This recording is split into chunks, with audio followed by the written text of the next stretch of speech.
ऐसा लग रहा है जैसे मेरे हाथ जम गए हैं। मुझसे तो ये टीन काटे ही नहीं जाएंगी। इतनी ठंड में मशीन को कंट्रोल करना कितना मुश्किल है। अरे मशीन 1 इंच भी यहाँ से वहाँ हुई तो पूरी टीन खराब हो जाएगी और मालिक मेरी पगार से सारे पैसे काट लेगा। हे भगवान, मुझसे तो काम ही नहीं हो रहा है। कैसे होगा ये काम? मोहित एक टीन के कारखाने में काम करता है। मोहित के कारखाने में काफी बड़े बड़े टीन के डिब्बे बनाए जाते हैं। ये डिब्बे 10 फीट और 12 फीट लंबे होते हैं। मोहित का कारखाना काफी खुली जगह में बना हुआ था, जिस वजह से ठंडी हवाएं साएं साएं करते हुए कारखाने में आती हैं, जिससे मोहित को काफी ज्यादा ठंड लगती है। ठंड में ठिठुरता हुआ मोहित जैसे तैसे करके अपना काम खत्म करता है और अपने घर चला जाता है। मोहित जब घर पहुंचता है तो क्या हुआ बेटा, तू इतना भीग कैसे गया? क्या हुआ भैया, आप नहा कर आए हो क्या? ये मजाक का वक्त नहीं है नीतू। बाहर बहुत ज्यादा ठंड पड़ रही है और ओस की वजह से मेरे सारे कपड़े भीग गए हैं, जिससे मुझे बहुत ज्यादा ठंड लग रही है। मुझे तो डर है कि कहीं बुखार ना हो जाए। मोहित नीतू से बात ही कर रहा होता है कि काजल जल्दी से मोहित का सिर पोंछने के लिए तौलिया लेकर आती है और जल्दी जल्दी मोहित का सिर पोंछने लगती है। सिर पोंछने के बाद मोहित भी जल्दी से अपने कपड़े बदल लेता है। ललिता जी मोहित के लिए गर्मा गर्म दालचीनी डालकर चाय बना देती हैं ताकि मोहित को कहीं सर्दी न लगे। ये लो बेटा, गर्मा गर्म चाय पी लो। इसमें मैंने ज्यादा करके अदरक डाला है और दालचीनी भी अलग से डाली है। इससे तुम्हें सर्दी नहीं लगेगी और बुखार भी नहीं आएगा। तुम जल्दी से चाय पी लो। माँ, ये तो आपने बहुत अच्छा किया। मुझे तो डर लग रहा था कि कहीं मेरी तबीयत ना खराब हो जाए। अगर बुखार आ जाता तो मैं कल काम पर नहीं जा पाता और एक दिन की मजदूरी बर्बाद हो जाती। चाय पीने के बाद भी मोहित को काफी ज्यादा ठंड लग रही थी। सिर्फ मोहित ही नहीं, परिवार के बाकी लोग भी ठंड से कांपने लगे थे, क्योंकि मोहित के घर की छत काफी जगह से टूटी हुई थी, तो ठंडी हवाएं सीधे घर में घुस रही थी। हालांकि काजल ने तसले में थोड़ी बहुत लकड़ी डालकर हाथ सेकने के लिए आग जलाई थी, लेकिन छत से आ रही ठंडी हवाओं के आगे वो आग कोई काम नहीं आ रही थी। पीहू, जो इस वक्त खिड़की में खड़ी होकर बाहर की तरफ झांक कर कहती है, मम्मी मम्मी देखो, नीता आंटी के घर से क्या लाल लाल दिखाई दे रहा है? क्या उनके घर में आग लग गई है? अरे नहीं बेटा, उनके घर में कोई आग नहीं लगी। वो लोग तो अपना हीटर चला रहे हैं और ये लाल रोशनी हीटर से आ रही है। मम्मी, ये हीटर क्या होता है? पीहू, हीटर एक तरह की मशीन होती है जो ठंड में गर्मी पैदा करती है। हीटर कई तरह के होते हैं। रूम हीटर घर को गर्म रखता है। नीता आंटी के घर में रूम हीटर लगा हुआ है। मम्मी, अगर हीटर इतनी अच्छी होती है और इससे इतनी गर्माहट मिलती है तो आप हमारे घर पर भी हीटर क्यों नहीं लाती? मुझे भी हीटर लाकर दो ना। ठंड से कपकपाती हुई पीहू हीटर की जिद करने लगती है और बुरी तरह से रोने लगती है, पीहू को चुप करवाते हुए। देखो पीहू, तुम तो मम्मी की अच्छी बेटी हो ना, ऐसे जिद नहीं करते।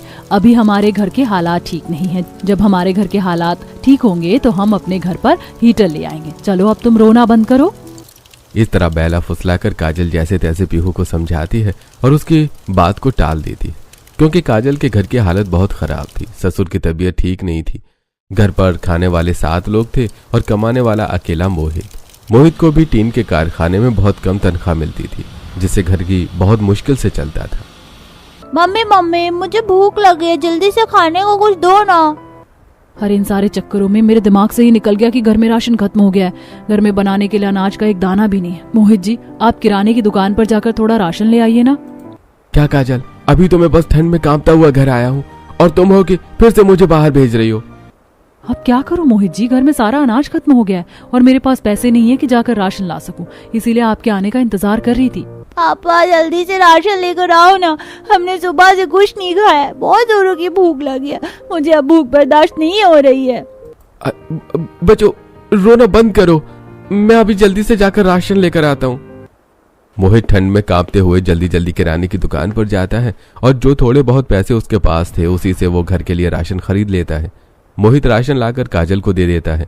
वैसे तो राशन काफी कम था, लेकिन काजल उसी से मैनेज करके सभी के लिए खाना बना देती है। भाभी, इतनी ठंड में आपके हाथों की गर्मा गर्म आलू की सब्जी और रोटी खाकर मजा ही आ गया। हाँ काजल, सब्जी काफी टेस्टी बनी है। इतनी ठंड में तुम्हारी वजह से हमें कुछ अच्छा खाने को मिल गया। पूरा परिवार जल्दी जल्दी खाना खा लेता है, क्योंकि सभी को काफी भूख लगी थी। खाना खाकर सभी सोने के लिए चले जाते हैं, लेकिन किसी को भी नींद नहीं आती है। काजल के घर में सिर्फ एक फटी पुरानी रजाई थी और पूरा परिवार इस एक रजाई में सोता था। 7 लोगों के लिए रजाई एक तो कम पड़ रही थी, ऊपर से उसमें छेद होने की वजह से ठंड रुकने का नाम ही नहीं ले रही थी। अरे बाप रे, इतनी ज्यादा ठंड है। ये भगवान, मुझे तो लग रहा है इस ठंड में मैं मर ही ना जाऊं। मुझे तो ये ठंड अब बर्दाश्त ही नहीं हो रही है। ऐसा मत कहिए माँ जी, मैं जानती हूँ ठंड बहुत ज्यादा है, हमें भी सोने में बहुत दिक्कत हो रही है, लेकिन आप हौसला रखिए। नीतू भी बार बार करवटें ले रही होती है। ठंड इतनी ज्यादा होती है कि रात भर किसी को भी नींद नहीं आती। सुबह सभी लोग आधी अधूरी नींद सोकर उठ जाते हैं। मोहित तैयार होकर अपने काम पर चला जाता है और बच्चे भी अपना टिफिन लेकर स्कूल चले जाते हैं। इस बार ठंड बहुत जोरों की पड़ रही थी, इसीलिए बच्चों के स्कूल में हीटर लगा था। हीटर देखकर बच्चे बहुत खुश हो जाते हैं। पीहू तो हीटर के सामने जाकर खड़ी हो जाती है। पीहू, ये क्या कर रही हो? हीटर के इतने नजदीक मत जाओ, हाथ जल गया तो लेने के देने पड़ जाएंगे। टीचर, क्या यही हीटर है? हाँ, क्या तुमने कभी हीटर नहीं देखा? नहीं, मैं पहली बार इसे देख रही हूँ। अरे वाह, मम्मी तो सही बोल रही थी, इससे तो सच में गर्माहट मिलती है। पीहू, हीटर के सामने से हटो। अगर तुम हीटर के सामने ऐसे खड़ी रहोगी तो बाकी बच्चों को गर्माहट कैसे मिलेगी? छोड़ दीजिए टीचर। इस गरीब पर टीचर ने आज जिंदगी में पहली बार हीटर देखा, इसीलिए ऐसा कर रही है। स्कूल के बच्चों को पीहू का मजाक उड़ाता देखकर बंटी गुस्सा हो जाता है, लेकिन वो कुछ नहीं कर पाता, बस दांत पीसता रह जाता है। वो पीहू को पकड़कर अपने पास बिठाता है। टीचर सभी बच्चों को पढ़ाने लगती है। कुछ देर बाद स्कूल की छुट्टी हो जाती है। स्कूल से निकलकर दोनों बच्चे पैदल ही अपने घर आते हैं, क्योंकि उनका घर सिर्फ 5 मिनट की दूरी पर था। स्कूल से निकलने के बाद बंटी और पीहू दोनों को ही जोरों की ठंड लगने लगती है। भैया, मुझे बहुत जोरों की ठंड लग रही है, मुझसे चला नहीं जा रहा। बंटी और पीहू की स्कूल यूनिफॉर्म कई जगह से फट गई थी और वो इतनी पतली थी कि उसमें ठंड रुक नहीं रही थी। स्कूल के अंदर तो हीटर था, तो वहां उन्हें ठंड नहीं लग रही थी, लेकिन स्कूल से बाहर आते ही उन्हें जोरों की ठंड लग जाती है और वो छींकने लगते हैं। कुछ देर में बंटी और पीहू घर पहुंच जाते हैं। बच्चों को छींकते देखकर काजल परेशान हो जाती है। क्या हुआ बच्चों, तुम लोग इतना छींक क्यों रहे हो? तुम दोनों को सर्दी लग गई है क्या? बस ये कहने की देर थी कि बंटी और पीहू दोनों काजल के गले लग जाते हैं और उसे पकड़कर जोर जोर से रोना शुरू कर देते हैं। बच्चों का यूं रोता देखकर काजल और भी ज्यादा परेशान हो जाती है। बंटी, तुम बताओ, तुम लोग ऐसे रो क्यों रहे हो? स्कूल में तुम्हें किसी ने कुछ कहा है? ये हमारा है। माँ, हमारा स्कूल यूनिफॉर्म इतना बदला है कि कई जगह से फट गया, तुम हमें नए यूनिफॉर्म क्यों नहीं दिलाती हो? बच्चे स्कूल में हमारा काफी मजाक उड़ाते हैं, हमें गरीब टीचर कहते हैं। आज तो स्कूल में नया हीटर लगा था, पीहू बस हीटर के सामने जाकर देख रही थी तो टीचर ने उसे डांटा और बाकी बच्चों ने उसका काफी मजाक उड़ाया। माँ, हम लोग इतने गरीब क्यों है और हमारे पास हीटर क्यों नहीं है? अपने बच्चों को इस तरह रोते देखकर काजल को भी बहुत दुख होता है, लेकिन बेचारी कर भी क्या सकती थी। मैं अपने बच्चों के लिए नए स्कूल यूनिफॉर्म और हीटर कहाँ से ला कर दूं? मोहित जी मुश्किल से बस 7,000 रुपए महीना कमाते हैं। बाजार में नया हीटर 4 से 5,000 रुपए का आता है। अब अगर नया हीटर खरीद लिया तो घर कैसे चलेगा? बच्चों की स्कूल फीस कैसे भरूंगी? मकान मालिक को क्या दूंगी? बिजली का बिल कैसे भरूंगी? ये सारी बातें सोचते हुए काजल अपने बच्चों को चुप करवाती है और उन्हें अच्छे खाने का लुभावन देकर शांत करती है। स्कूल से आने के बाद बच्चों को भी काफी भूख लगी थी, तो वो खाना खाकर खेलने चले जाते हैं। खेलते हुए भी उन्हें बहुत ज्यादा ठंड लग रही थी, तो वो खेल को बीच में ही छोड़कर घर आ जाते हैं। रात में मोहित भी काम से घर आ जाता है और पूरा परिवार साथ मिलकर खाना खाकर सो जाते हैं। ठंड में फिर से किसी को भी नींद नहीं आती है।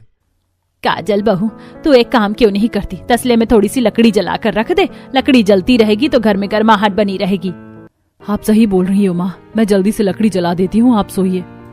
काजल ठंड में उठकर तसले में लकड़ी जलाती है और तसले को घर के कोने में रख देती है, जिससे कुछ देर के लिए तो घर गर्म हो जाता है और सारे लोग सो जाते हैं। लेकिन आधी रात को लकड़ी ओस से भीग जाती है और आग बुझ जाती है, जिससे घर में फिर सभी को ठंड लगने लगती है। सभी लोग ठंड में करवट लेते हुए जैसे तैसे रात गुजारते हैं। इस ठंड में अब घर के काम करना भी काजल के लिए बहुत मुश्किल हो रहा था। हे भगवान, कितनी ज्यादा ठंड लग रही है। इतनी ठंड में ठंडे पानी से बर्तन धोना बहुत मुश्किल है। ऊपर से घर में पोछा लगाने के बाद तो मेरे हाथ गल रहे हैं, जैसे खून जम गया हो। अभी तो इतने सारे कपड़े भी धोने के लिए पड़े हैं, क्या करूँ, कैसे करूँ? मुझे ठंड भी बहुत ज्यादा लग रही है, लेकिन किसी को कुछ कह भी नहीं सकती। आज ठंड बहुत ज्यादा है। एक काम करती हूँ, जल्दी से काम निपटा कर आंगन में बैठकर धूप सेक लेती हूँ। कुछ दिन ऐसे ही बीत जाते हैं। अब काजल ठंड से राहत पाने के लिए अक्सर धूप में बैठा करती थी। काजल के साथ उसकी सास ललिता और नंद नीतू भी धूप सेकते हैं। तभी पड़ोस वाली नीता की सास ललिता जी के पास आती है। ललिता जी, अच्छा ही है जो आप मुझे रास्ते में मिल गई। मैं तो आपके ही घर जा रही थी आपको बुलाने के लिए। क्या बात है बहन जी, आज आप मुझे याद कर रही हैं। सब ठीक तो है ना? हाँ ललिता जी सब ठीक है, बस वो क्या है ना कि आपके साथ चाय पिए हुए काफी दिन हो गए, तो मैं आपको चाय पर बुलाने के लिए ही आई थी। ऐसी बात है तो चलो चाय की चुस्की का मजा लेते हैं। वैसे भी तुम्हारे साथ बैठकर चाय पिए हुए कितने दिन हो गए। ललिता जी नीता की सास के साथ उनके घर चली जाती है।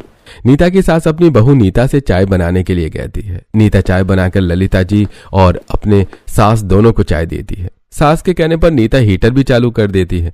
ललिता जी को अब चाय और भी ज्यादा अच्छी लगने लगी थी, क्योंकि हीटर चलने की वजह से उन्हें काफी गर्माहट मिल रही थी। वाह, नीता ने तो आज बहुत ही अच्छी चाय बनाई है। चाय पीकर तो सच में मजा ही आ गया। ललिता मुझे तुम्हारी हेल्प चाहिए। आपको मुझसे कैसी मदद चाहिए? मैं आपके क्या ही काम आ सकती हूँ? अरे कोई उतनी भी बड़ी बात नहीं है, मुझे तो बस आपसे पापड़ बनाना सीखना था। क्या आप मेरे लिए पापड़ बना देंगी? हाँ क्यों नहीं, तुम्हें तो पता है कि मैं कितना अच्छा पापड़ बनाती हूँ। मैं तुम्हारे लिए पापड़ जरूर बना दूंगी। ललिता नीता की सास के साथ उसके छत पर जाती है और उसके साथ मिलकर आलू और साबूदाना के कुछ पापड़ बनाती है। पापड़ बनाने के बाद ललिता जी नीता जी की सास के पास आ जाती है। अरे वाह ललिता जी, आपने तो काफी जल्दी सारा पापड़ बना लिया। मुझे तो कल ये पापड़ बनाने में बहुत दिक्कत हुई, ऊपर से मुझसे पापड़ सही से बन ही नहीं रहे थे। सही किया बहन जी जो आपने मुझे बुला लिया, अब देखो सारा काम हो गया। ललिता नीता की सास के साथ गप्पे मार रही थी कि रात भर सही से न सो पाने की वजह से ललिता को नीता के घर पर ही हीटर के सामने नींद आ जाती है। ललिता काफी देर तक सोई रहती है। शाम ढलने लगती है तो नीता की सास नीता को कहकर ललिता को उठाती है और उन्हें उनके घर भेज देती है। बहुत दिनों बाद आज ललिता जी को हीटर के सामने इतनी अच्छी नींद आती है। वो खुश होकर घर आ जाती है। कुछ दिन ऐसे ही बीतते हैं। नीता की सास ललिता जी को अब आए दिन किसी न किसी बहाने से अपने घर पर बुलाती थी और उन्हें कोई न कोई काम करने के लिए दे देती थी। कुछ दिन बाद, अरे नीतू बेटा, तुझे इतनी ज्यादा सर्दी लग रही है, तू एक काम क्यों नहीं करती? तू मेरे साथ नीता के घर चलना। उनके घर पर हीटर चलता है तो वहाँ तुझे ठंड नहीं लगेगी और तेरी तबीयत भी अच्छी हो जाएगी। नहीं माँ, मैं नीता भाभी के घर नहीं जाऊंगी। मुझे पता है वो लोग आपसे काफी सारा काम करवाती हैं और मुझे अच्छा नहीं लगता कि आप उनके वहाँ काम करती हैं। अगर मैं आपके साथ चलूंगी और वो आपको काम करने के लिए कहेंगी तो मुझे अच्छा नहीं लगेगा। नीतू सही तो कह रही है। अरे तुम्हें हीटर की गर्माहट अच्छी लग रही है, लेकिन तुम ये ध्यान नहीं दे रही हो कि वो तुमसे कितना काम करवाते हैं। अरे नीतू, तू ज्यादा ही सोचती है, ऐसा कुछ भी नहीं है। मैं उतना ज्यादा काम नहीं करती हूँ, मैं बोल रही हूँ ना। तू चल बस मेरे साथ। काफी समझाने के बाद भी ललिता जी नीतू की बात नहीं सुनती हैं और उसे अपने साथ नीता के घर पर ले जाती हैं। नीता का घर काफी बड़ा और गर्म था। नीतू को भी यहाँ आकर काफी अच्छा लगता है, क्योंकि नीता का घर बहुत गर्म था। नीतू नीता से काफी सारी बातें करती थी। कुछ दिन ऐसे ही बीतते हैं। अब नीतू और ललिता जी अक्सर नीता के घर जाते थे। रोज रोज दोनों माँ बेटी को घर में देखकर नीता को गुस्सा आ जाता है।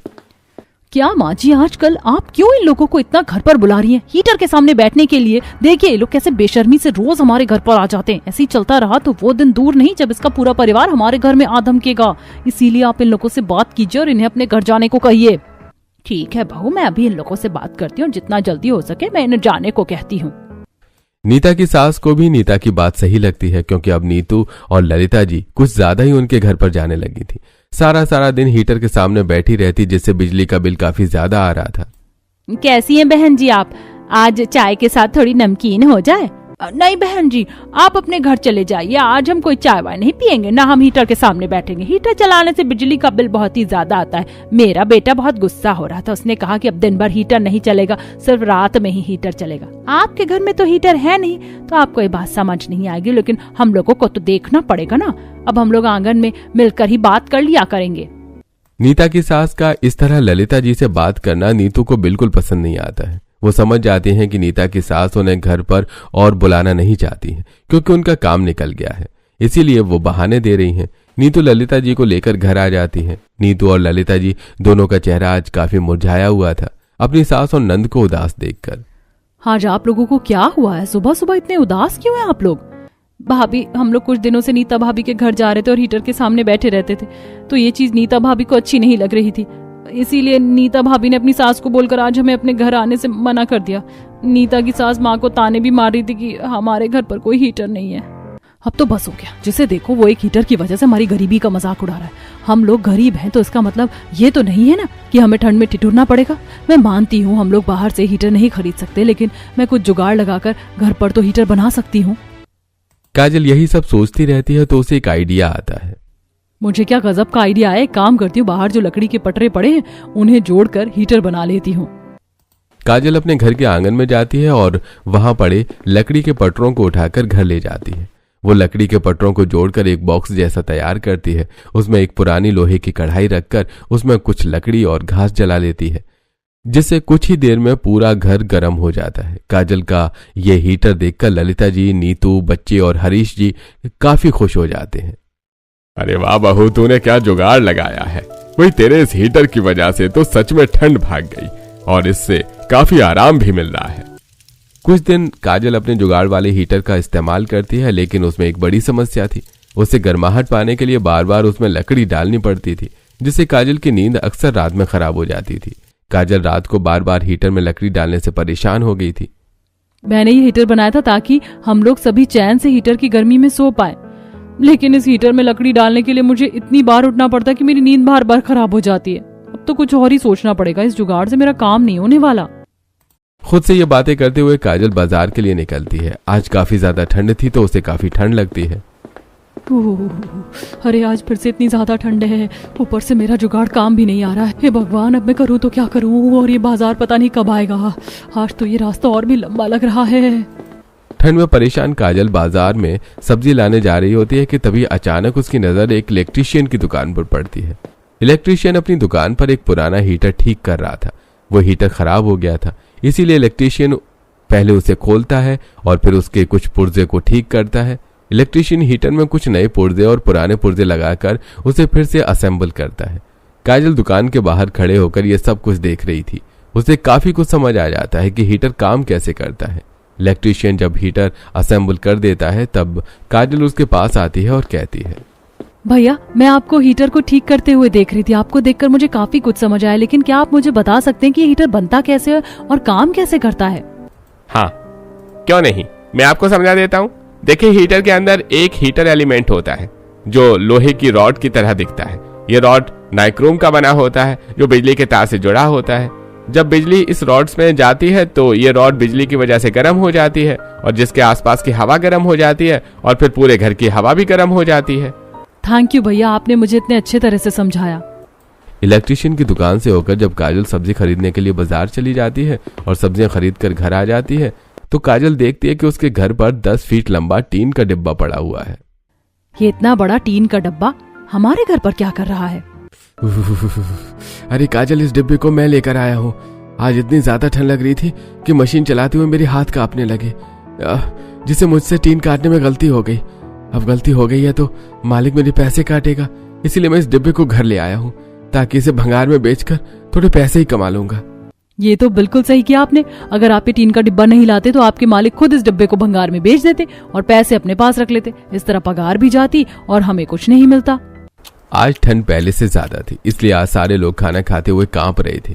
कोई दांत किटकिटाता है तो कोई ठंड में ठिठुरता है। अब गर्म खाना भी किसी से खाया नहीं जा रहा था क्योंकि उन्हें ठंड बहुत ज्यादा लग रही थी। काजल अपने परिवार वालों को ठंड में परेशान देखकर दुखी थी कि तभी उसकी नजर टीन के डिब्बे पर जाती है और उसे एक आइडिया आता है। अब तो मुझे पता है कि हीटर कैसे बनाया जाता है और अब अगर मैं चाहूँ तो घर पर ही अपना हीटर बना सकती हूँ, लेकिन अब हीटर बनाना ही है तो मैं छोटा हीटर क्यों बनाऊँ? छोटा हीटर तो सभी के पास है। अगर मैं हीटर बनाऊंगी तो मैं 10 फीट लंबा हीटर बनाऊंगी, जिससे मेरा घर पूरी तरह गर्म हो जाएगा और मेरा हीटर देखकर लोगों की आंखें फटी रह जाएंगी। खासकर वो नीता और उसकी सास तो बुरी तरह जल जाएगी। उन दोनों ने मिलकर मेरी सास और ननद की बुराई की थी ना। अब मैं इतना अच्छा हीटर बनाऊंगी कि वो लोग खुद हमारे घर पर आएंगे। ये सब सोचते हुए काजल सो जाती है। अगली सुबह जब उसकी नींद खुलती है तो अरे मैंने तो बड़ा हीटर बनाने का सोच लिया है, लेकिन इतना बड़ा हीटर बनाने के लिए तो मुझे बड़े हीटर एलिमेंट की जरूरत पड़ेगी। इसके अलावा बिजली का तार खरीदने में और प्लग खरीदने में भी तो काफी खर्चा आएगा। ये सोचते हुए काजल अपने चावल के डिब्बे से कुछ पैसे निकालती है। काजल काफी दिनों से चावल के डिब्बे में पैसे जमा कर रही थी ताकि ये पैसे बुरे वक्त में काम आ जाएं। काजल के परिवार में सभी दुखी थे, इससे बड़ा बुरा वक्त और क्या ही होता। इसलिए आज काजल अपनी सेविंग्स के पैसों को निकालती है और फिर तैयार होकर बाजार में उसी इलेक्ट्रीशियन की दुकान पर चली जाती है। भैया मुझे हीटर बनाने के लिए एक बड़े हीटर एलिमेंट की जरूरत है। मैं 10 फीट लंबा हीटर बनाना चाहती हूँ। 10 फीट लंबा हीटर। काजल की बात सुनकर इलेक्ट्रिशियन तो पहले चौंक जाता है कि इतना लंबा हीटर कैसे बनेगा। क्या आप सच में इतना लंबा हीटर बनाना चाहती हैं? हाँ भैया, मैं सच में इतना लंबा हीटर बनाना चाहती हूँ। आप जल्दी से मुझे बड़ा हीटर एलिमेंट दे दीजिए, लंबी वायर दे दीजिए, 10 फुट लंबी लोहे की जाली दे दीजिए और 6 से 10 बड़े बड़े नट बोल्ट और नट बोल्ट टाइट करने वाली स्क्रू ड्राइवर भी दे दीजिए। इलेक्ट्रिशियन के पास ये सारा सामान था तो वो काजल को सारा सामान दे देता है। देखिए भाभी जी, वैसे तो इतना बड़ा हीटर बनाना रिस्की होता है, पर अगर आप कोशिश करना चाहती हैं तो कर लीजिए। अगर आपको बुरा न लगे तो जब आपका हीटर बनकर तैयार हो जाए तो आप मुझे जरूर बताइएगा। मुझे 10 फीट लंबा हीटर देखने का बड़ा मन है। हाँ भैया, क्यों नहीं। वैसे भी आपने ही मुझे हीटर बनाने का तरीका बताया। जब मेरा 10 फीट लंबा हीटर बन जाएगा तो मैं पक्का उसे आपको दिखाऊंगी। काजल सारा सामान लेकर जल्दी जल्दी अपने घर आ जाती है और फिर वो हीटर बनाना शुरू करती है। काजल एक टेबल पर चढ़कर टीन के डिब्बे के दोनों तरफ गोल करके काटती है और वो पूरे डिब्बे में 6 बड़े बड़े छेद करती है ताकि उसमें हीटर एलिमेंट को जोड़ा जा सके। टीन को काटने के बाद काजल बाहर जाकर पड़े हुए लकड़ी के पटरों को लाती है और फिर उनमें छेद करती है। फिर वो उस लकड़ी के टुकड़ों को टीन के छेद के बाहर एडजस्ट करती है और फिर हीटर एलिमेंट को नट बोल्ट से टाइट करती है। वो 10 फीट लंबा हीटर बनाने के लिए उसमें 3 बड़े बड़े हीटर एलिमेंट लगाती है। फिर उसमें सामने की तरफ जाली लगाती है और उसे तार से जोड़ देती है। हीटर के टेम्परेचर को एडजस्ट करने के लिए काजल उसमें थर्मोस्टेट यानी नॉब भी लगाती है, जिसे घुमाकर हीटर के टेम्परेचर को कंट्रोल किया जा सकता था। काजल अपने हीटर को टेस्ट करती है और वो बहुत ही अच्छी तरह से काम करता है। हीटर की वजह से 2 मिनट में ही पूरा घर गर्म हो जाता है। अरे बाप रे, अब ये क्या बना दिया बहू। इतना लंबा हीटर मैंने तो क्या मुझे लगता है किसी ने भी नहीं देखा होगा। और ये कितनी गर्माहट दे रहा है। भाई तुमने तो कमाल ही कर दिया। वाह भाभी, आप तो बहुत स्मार्ट हैं। आपने हमारे इतना लंबा हीटर बना दिया। इतना लंबा हीटर तो किसी के घर में नहीं होगा। काजल का पूरा परिवार 10 फीट लंबा हीटर देखकर बहुत ही ज्यादा खुश हो जाता है। हीटर घर को बहुत जल्दी गर्म कर रहा था तो अब किसी को भी ठंड नहीं लग रही थी। सच में काजल, तुमने 10 फीट लंबा हीटर बनाकर तो कमाल ही कर दिया है। लेकिन अगर हम लोग इतना लंबा हीटर चलाएंगे तो हमारे बिजली का बिल तो आसमान छूने लगेगा। अरे मोहित जी, ऐसा कुछ भी नहीं होगा, क्योंकि एक बार इस हीटर में हीटर एलिमेंट गर्म हो जाता है तो वो काफी देर तक गर्म रहता है। ऐसे में अगर मैं इसे एक बार जलाकर बंद कर दूं तो ये काफी देर तक हमारे घर को गर्म रखेगा। सच में काजल, तुम तो बहुत ही ज्यादा स्मार्ट निकली। कुछ ही दिनों में काजल के 10 फीट लंबे हीटर की खबर पूरे गांव में फैल जाती है। काजल उस बाजार वाले इलेक्ट्रिशियन को अपने घर बुलाकर उसे अपना 10 फीट लंबा हीटर दिखाती है। इलेक्ट्रिशियन तो काफी चौंक जाता है, लेकिन वो काजल के काम से काफी इम्प्रेस भी होता है। आसपास के पड़ोसी अब अक्सर काजल के घर हीटर के सामने बैठने के लिए आते थे। नीता और उसकी सास भी काजल के घर अक्सर आया करती थी। अरे वाह काजल, तुम सच में अपने घर में हीटर ले ही आई। लेकर नहीं आई बल्कि तुमने इतना लंबा हीटर बना दिया। सही है यार तुम्हारा जुगाड़। नीता की बात सुनकर काजल खुश हो जाती है और जो औरत पहले उसकी सास और नंद को ताना दे रही थी अब वो खुद काजल की तारीफ करने लगती है। वो इलेक्ट्रिशियन वाले भैया काजल के 10 फीट लंबे हीटर की फोटो लेकर जाते हैं और उसकी फोटो सोशल मीडिया पे डाल देते हैं, जिससे काजल और उसका 10 फीट लंबा हीटर काफी फेमस हो जाता है। एक हीटर बनाने वाली कंपनी काजल के इस काम से काफी इंप्रेस हो जाती है और वो काजल को 50,000 रुपए सैलरी पर अपने यहाँ नौकरी पर रख लेती है। काजल के घर में जहां एक वक्त का खाना नहीं मिलता था, अब उसके घर की सारी प्रॉब्लम दूर हो जाती है। काजल अपने परिवार को टूटी पुरानी झोपड़ी से हटाकर एक 2 मंजिले मकान में ले आती है, जहां जरूरत का हर सामान मौजूद था और वो काफी गर्म था क्योंकि उसमें काफी सारे हीटर और गीजर लगे हुए थे, जिससे परिवार के लोगों को ठंड नहीं लगती थी और औरतों को किचन में काम करने में परेशानी नहीं होती थी।